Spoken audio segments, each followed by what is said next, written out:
ফানেলের সাহায্যে এই শিশির মধ্যে 30 থেকে 20 ml সালফিউরিক অ্যাসিড আপনারা ভরে নেবেন।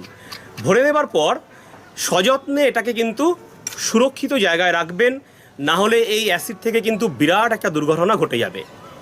আর এই শিশি থেকে আপনারা 25 থেকে 30 ফোঁটা সালফিউরিক অ্যাসিড আমরা 10 লিটার জলের সাথে মিশিয়ে নেব।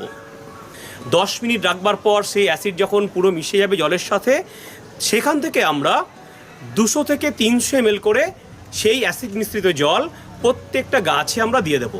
এটা আমাদের মাটির মিডিয়ার গাছকে দিতে পারি, আমরা সিন্ডার মিডিয়ার গাছকেও দিতে পারি। এটা আমরা প্রত্যেক 10 দিন পর পর করে যাব। পুরো গরমকাল জুড়ে এটা আমরা করব বন্ধুরা।